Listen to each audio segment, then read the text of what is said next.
Amateur Traveler is in its 20th year now, but can you imagine if I had people on the show who had never been to the destination but had just read about it or seen a movie about it?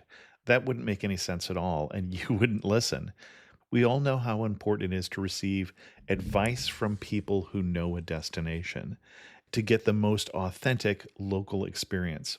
And a great option for experiencing this is Explore Worldwide and their authentic small group adventures, led by local tour leaders, perfect for solo travelers who want to meet like minded people with a desire for adventure. I'm often an independent traveler, but two of my last three trips were with small group tours because they organize everything and it's a lot easier. If you want to recreate the tour I did to Malta, they have a Malta and Gozo Discovery Tour. I'm intrigued by one of their tours called A Taste of Sicily. The company again is Explore Worldwide, and visit exploreworldwide.com to learn more. And thanks to Explore Worldwide for sponsoring this episode of Amateur Traveler. The nights are long, the days are short, and the weather is chilly to downright cold, depending on where you are. It's a good time to slip into a Quince iconic Mongolian cashmere sweaters, which start at only $50. You can treat yourself to everyday luxury at an affordable price with Quince. If you really want to dive into luxury, you can check out their leather handbags, washable silk shirts, and European linen sheet sets. Whatever you're looking for at Quince, all the prices are 50 to 80% less than similar brands, and they do that by partnering directly with top factories and cutting out the middleman. They only work with factories that use safe, ethical, and responsible manufacturing processes. And of course, they use premium fabrics and finishes for that luxury feel in every piece. But you've already heard me rave about my Quince travel pants. Treat yourself this winter without the luxury price tag. Go to quince.com/traveler for 365-day returns plus free shipping on your order. That's QUINCE.com/traveler to get free shipping and 365-day returns. Quince.com/traveler. And thanks to Quince for sponsoring this episode of Amateur Traveler. Got my bags packed, I'm on a roll. I'm heading out there and I'm ready to go. Looking real good in my passport photo. Amateur Traveler, episode 298. Today, the Amateur Traveler talks about the green outdoors, nightlife, and casinos as we go to Lake Tahoe. Got to sit in one more cafe. I know that I should be heading home, but maybe not today. Welcome to the Amateur Traveler. I'm your host, Chris Christensen. Before we get into this week's interview, I do have three news stories for you. In the first news story, former Australian Prime Minister Kevin Rudd had a run-in with security at the airport in Mexico City because they found a potentially dangerous liquid in his luggage. It was Vegemite. And I think I agree with him. And then speaking of things that smell odd, there's a new guide to New York City. It's a scratch and sniff guide. I kid you not. Scents in the book include red apples, fish, peanuts, shish kebabs, smoke, bagels, grass, pickles, and pastrami.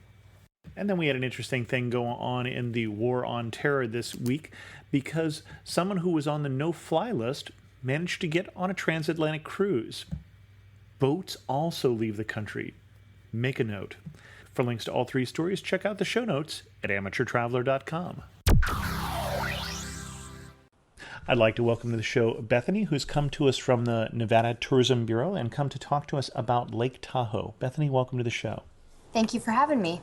And we say you come to us from Nevada and you come to talk about Lake Tahoe. Now, I'm a Californian. I think actually most of that is in California.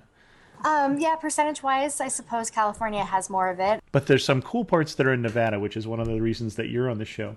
Yeah. Why should someone go to Lake Tahoe? We're talking about a mountain lake in California. It's really a unique, I hate to use that word unique, but it's a unique atmosphere in actually California and Nevada. Being a very high elevation alpine lake, it's surrounded by ski areas, so that high elevation really contributes to great skiing. Are you a skier, Chris? I have skied. I'm not a good skier. That's pretty much where I fall too. Yeah, I fall a lot with skiing. But Yeah, I fall a lot and then I order Bloody Marys at the bar and suddenly it's all better. No, there's lots of skiing, so the high alpine and high elevation atmosphere works for that. It's easy to get to. There are some really, really great places to ski that are really hard to get to. I think Sure, right. Tahoe's biggest draw is that it's really easy to get to. The Reno Tahoe International Airport is about an hour away, so it's close. If you're driving up from California, 3 hours from San Francisco. A little more so when you get into that traffic. A lot of people do want to go there on the weekends. Yeah, you talk about it being easy to get to. Just to put this in context for some of our readers who Sure. don't know of this area, I live in an area, San Jose, California, that I have within, I would say, 2 or 3 miles of my house, 3 ski shops. And yet, I don't think there is any record of significant snow enough to ski in this area. So really, when people buy skis here, they're going up to Tahoe. Absolutely. They're going to, I don't want to get too touristy, but there's 18 ski resorts all around the lake. So, really, a wide selection of places to ski. Like I said, I'm not a great skier. So, I've gotten into snowshoeing. There's Oh, a lot of interesting. Okay. snowshoeing around. A lot of backcountry hiking, cross country skiing, snowmobiling. So I think that is probably the biggest draw. And I know that this being, fall and end of summer, I should probably be talking about summer things to do, but ski season's coming up and, that's what's on our mind around here. Okay. And when we talk about times to go up to the Tahoe area, obviously winter being your peak season, Yeah. but there are things to do in the summer as well. Are there any particular days of the year that you would rather be in Tahoe than anyplace else? In October, it is the most stunningly beautiful place. And I say that having grown up in California among the redwoods, I can say that the leaves changing color and just the beauty of Lake Tahoe cannot be bested in October. It is the best place to go in October specifically. That's before the snow hits. It's after the heat starts to lessen, I should say. I like to go on, say, like a Tuesday. So people taking long weekends have gone home. Weekends are really difficult to maneuver up at Tahoe. For people that aren't big on crowds, Tahoe is a popular place. It gets really crowded on Saturday and Sunday. It's really hard to drive around the lake. It's hard to go shopping, get tickets to shows. So if you're able to swing up there midweek, that's the time to go. Now, we've been talking mostly about ski areas and what would sound to people who don't know the area to be a very wilderness area, and you just mentioned getting tickets to shows. Yeah. So there's another side to Tahoe that we haven't talked about yet. Yeah, and that I should probably preface with some description of the lake's geography. Like you mentioned earlier, it's split by the California-Nevada state line. So on the California side, you can't gamble. That's illegal, other than at Indian casinos. So the California side of the lake is much more rustic, places to hike, and just more of a laid-back atmosphere. On the Nevada side, we've got the casinos. With casinos come entertainment. There's spas and just all that stuff that you associate with a big casino. We get some really great headliners at the casinos on the South Shore of Tahoe. This year, Fish actually came and performed during the summer on the South Shore of Tahoe. So those big casinos really allow for some pretty amazing entertainment. And I expected you to say something like Wayne Newton instead of something more modern like Fish. Okay. No, we have our share of the classic Nevada performers. How's that for PR? That was very good. That was a classic. nice spin there. Yeah. But no, we really have some big names. I'm not big on country music, but Miranda Lambert just played up at Tahoe, and she's, I think, probably the top of the country charts right now. Steve Miller Band. So classic, but I'll say a more positive spin on classic than Wayne Newton. Right. More my generation than my parents. Yeah. Yeah, exactly. And where would you recommend? Tahoe is small enough that we can home base, I would think, in one spot and Yeah. take advantage. You mentioned that the California and the Nevada side a little different depending on what we're looking for. California side, we'd more rent a cabin, and the Nevada side, we'd stay in a hotel with Yeah. whatever the deals are. Any recommendations that you're particularly fond of that you've stayed in recently? Well, again, you kind of have to classify that. Always tough to ask the tourism person to pick favorites, but That's okay. That's okay. I'm more than willing to do that. It really depends on what you're looking for. As far as casinos, I really like Mont Bleu on the South Shore. That's one of the big hotel casinos. It just has kind of a smaller feel to it. Last ski season, I walked through the casino and there are these snowboarders lined up at some of the slot machines with their snowboards leaning on the machines. And it cracked me up really to see this. They had just been out snowboarding and here they are plunking their money in the slots. Mont Bleu has that feel and it has a really great spa. So that's probably my favorite on the South Shore.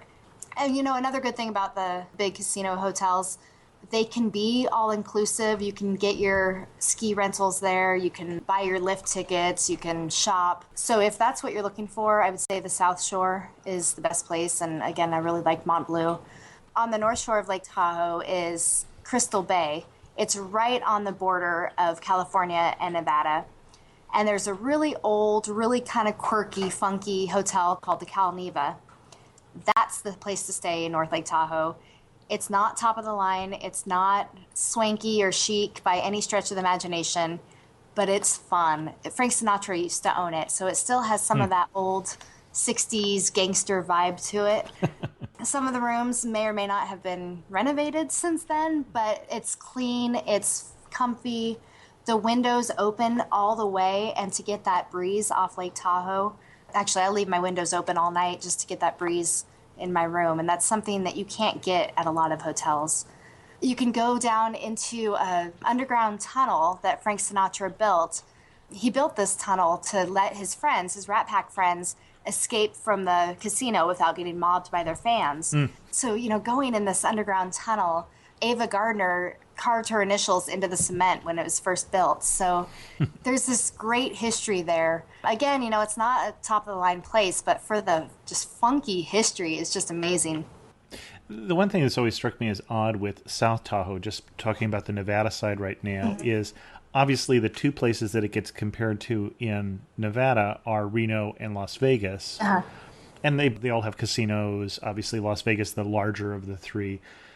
But outside of the casinos, and I say this realizing that you represent Nevada here, and no offense, but Reno and Las Vegas are not pretty cities. Right. In terms of the surroundings. You're in the desert, and there's not a lot there before they started building. I mean, after they built this, interesting, but it's very different from Tahoe, which is in a pretty setting. I wonder, is it as easy for people to run a casino in South Tahoe, or do people want to do all sorts of other things? That was always the advantage in Reno, is there's nothing to do but the casinos, is the point of view at least. Yeah. No, the casinos up there, they're making money, so they must be doing something right. And they've been directing people out of the casino for years.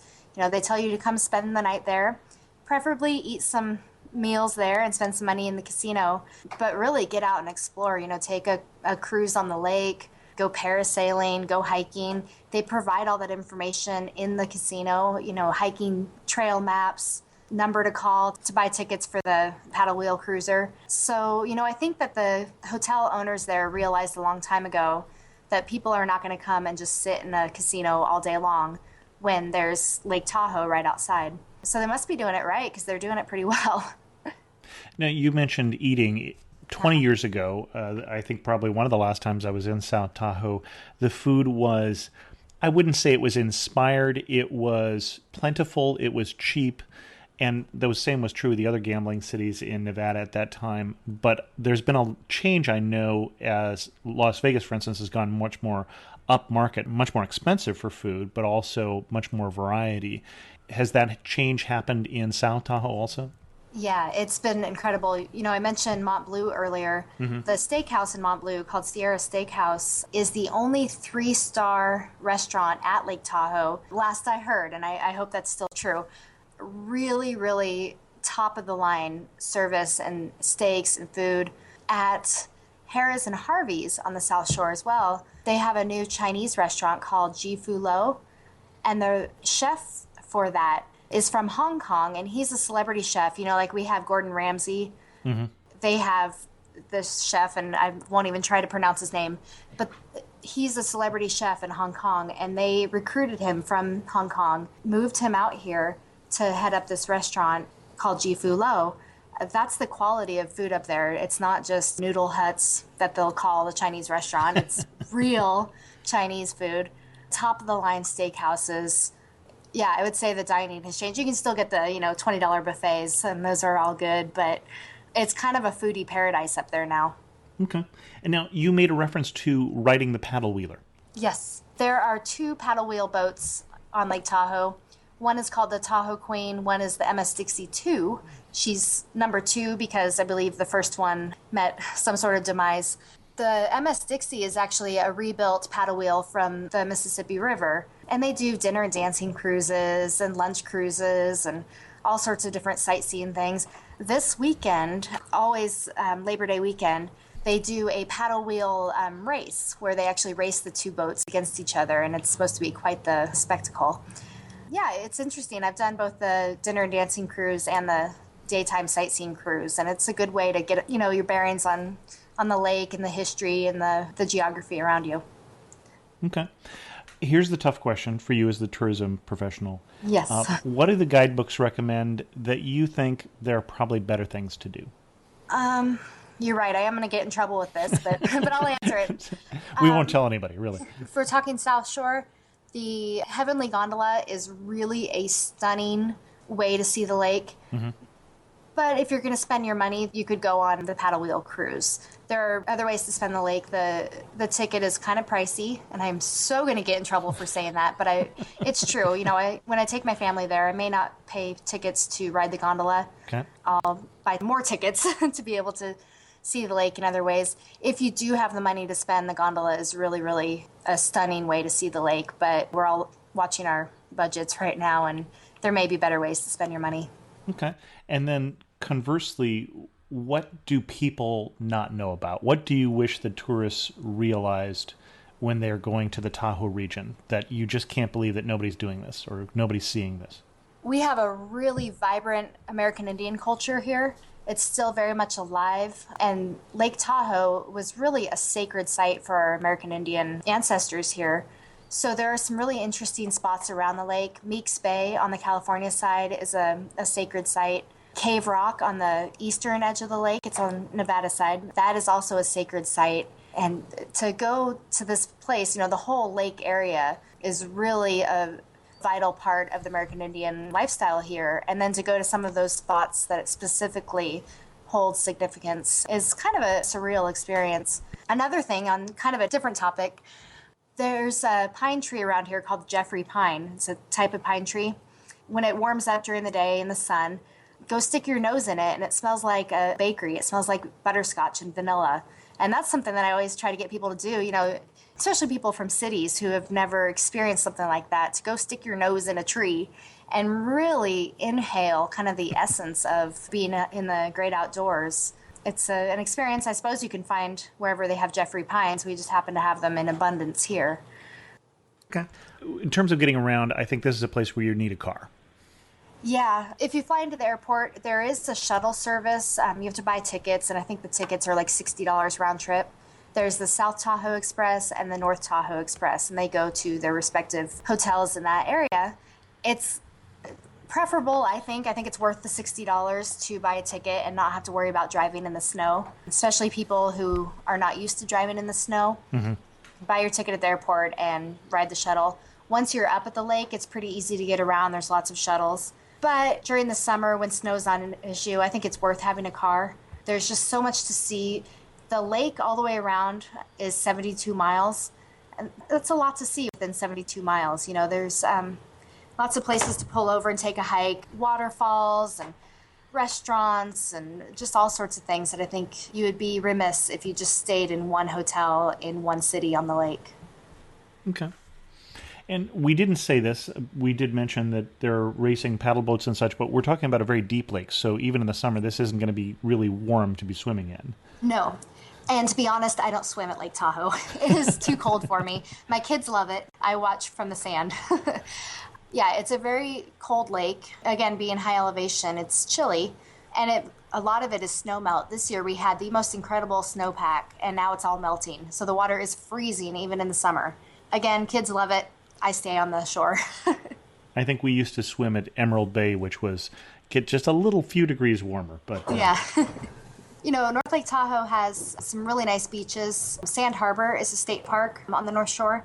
That's actually where I take my kids, where I don't mind wading in up to about my waist. So yeah, there are some spots to go and take a picnic lunch and swim. But bear in mind, this is not a Miami beach. Okay. What's going to surprise me about the area? I really, really hate saying the phrase, there's something for everyone. And I know you warned me away from that. But I think that might surprise people that there's golf and spas. There really is. It's what you make of it up there. And whatever you like to do, you can find it up there. It's not a place that is exclusively all about golf or a place that is exclusively spas or exclusively dining. That's probably the most surprising, that really there is something for everyone.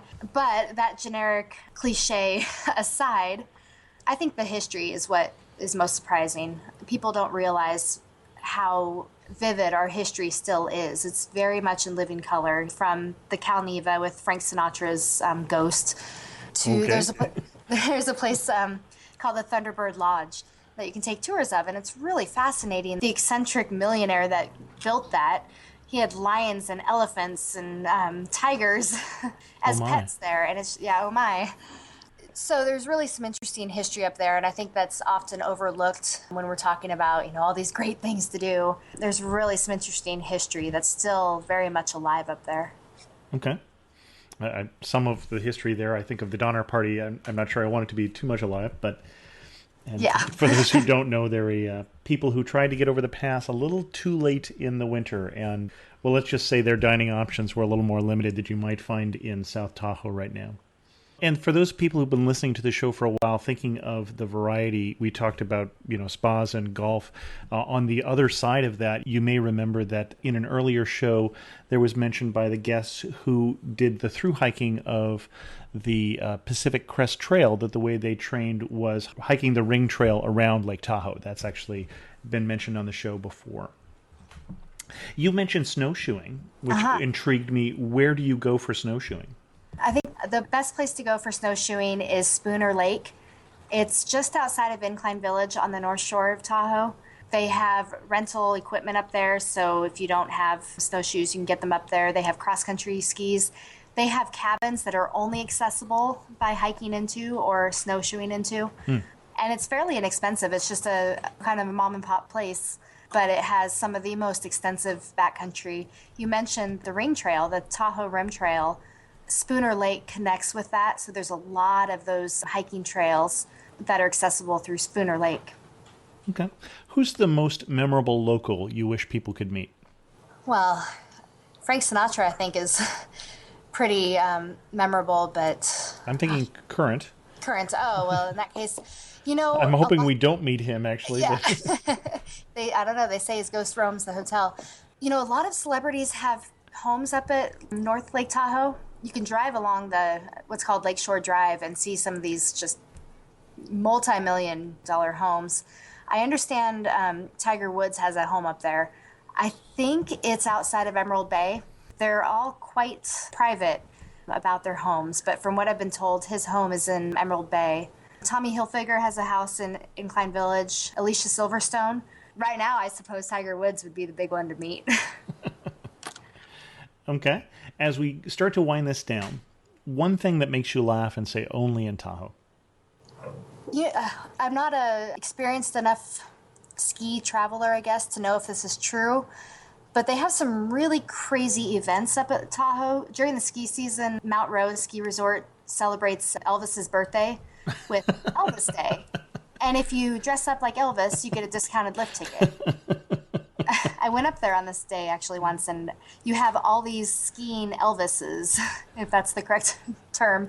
Things like that. You're like, really? I guess only in Tahoe. They do a downhill dummy. You build a life-size dummy and put it on skis and race it down the hill. Things like that, I think I can safely say only in Tahoe. Your best money-saving tip for Tahoe? Research ahead of time. If you're staying on the Nevada side, the hotels offer some really great packages. If you know you're going to ski, don't book your room and your lift tickets separately. Get a package. Even in the summer, if you know you're going to golf and you're going to stay at a certain hotel, look and see what their packages are, because you'll get a really good deal. You can get, for example, lift tickets are $80. A room is $80. Dinner is $80. Add all that together, it adds up. You can get a ski and stay package for maybe $100. And then you're getting your lift tickets, your room. Usually they throw in dinner and shuttle service and maybe breakfast coupons for that price.